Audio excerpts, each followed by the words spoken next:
Salut les gens, c'est Chasse et Pêche Passion pour une vidéo sur la méthode feeder à la carpe bien sûr. Donc je vais vous montrer ce montage tout au long de la vidéo et dans une autre vidéo on l'appliquera à la pêche.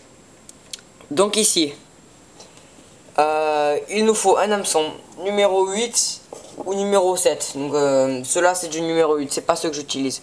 Ils sont bien aussi pour la carpe. Ensuite moi j'utilise principalement du numéro 8 pour le feeder. Du numéro 7 pardon, comme ça. Voilà. Donc c'est pratique et ça marche bien. Ça marche bien. Donc voilà, ensuite relié à cet hameçon grâce à un nœud de cuillère. Il nous faut un bas de ligne de tresse très lourd, très dur. Donc moi j'utilise la Climax de Colt Unterbraid de Climax du coup. Donc moi elle fait 15 kg et 30 livres. Donc c'est important que ce soit très lourd, enfin faut que ce soit très puissant, voilà. Elle est très bien cette tresse et je vous la conseille bien pour la mode, pour la pêche de la carpe et la pêche feeder.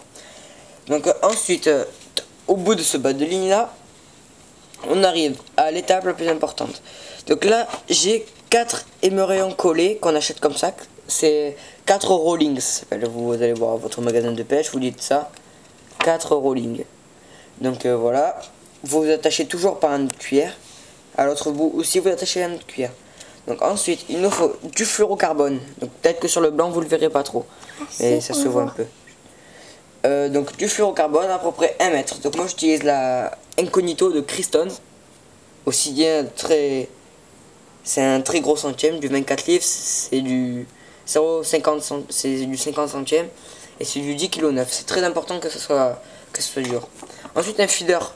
Donc cela c'est un feeder basique normal avec, vous voyez, des petits piquants là-dedans. Donc c'est pour que l'amorce reste tassée à l'intérieur. Donc ça c'est du 25 grammes pardon. Je connais pas cette marque, mais en tout cas ce feeder est très bien. Voilà. Donc que vous enfilez dessus et que ça fait coulisser le montage. Voilà. Ensuite je vais vous apprendre quelques trucs sur la pêche au feeder. Donc la pêche au feeder ça se pratique avec une canne à feeder ou une canne à carpe, mais c'est mieux la canne à feeder.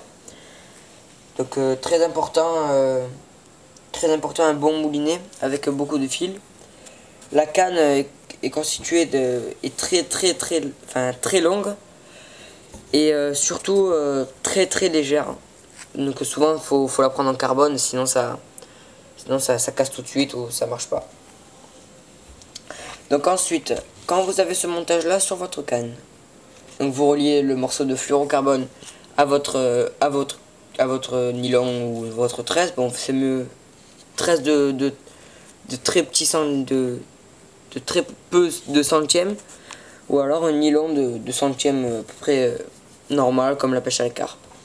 Donc vous prenez de l'amorce. Donc sur votre amorce vous pouvez mettre amorce farine. Vous pouvez mettre des noix tigrées, vous pouvez mettre des asticots. Vous voyez, des asticots, il en faut, et du maïs. Vous mouillez un peu et vous mélangez. Ensuite, faut pas qu'elle soit trop collante et non plus trop pas assez épaisse. Donc vous mettez l'amorce là dedans. Vous voyez, vous tassez un peu comme ça avec les dents, ça sort pas. Vous mettez 2 ou 3 asticots sur votre hameçon, plus un maïs. Donc vous pouvez aussi utiliser les faux asticots ou les faux maïs comme vous voulez, c'est votre choix. Donc voilà, ensuite vous lancez à un endroit, et cet endroit ça va être un point repère.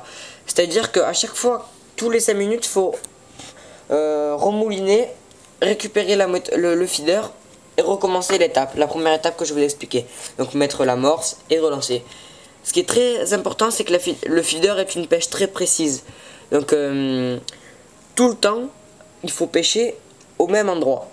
Si vous décalez de 2 mètres, la carpe ne viendra pas forcément manger sur votre truc et vous risquez de la louper.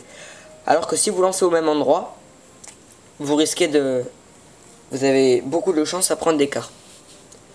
Donc voilà, c'était chasse et pêche passion. Donc nous vous invitons à voir notre page, enfin pas notre page, toutes nos vidéos YouTube. Donc et voilà. Et aussi je vous dis que si jamais vous avez vu les autres vidéos, que la vidéo sur le rock fishing est annulée. Donc voilà. Donc likez, abonnez-vous et au revoir. Ciao pour une prochaine vidéo où on expliquera comment l'utiliser sur un étang de pêche.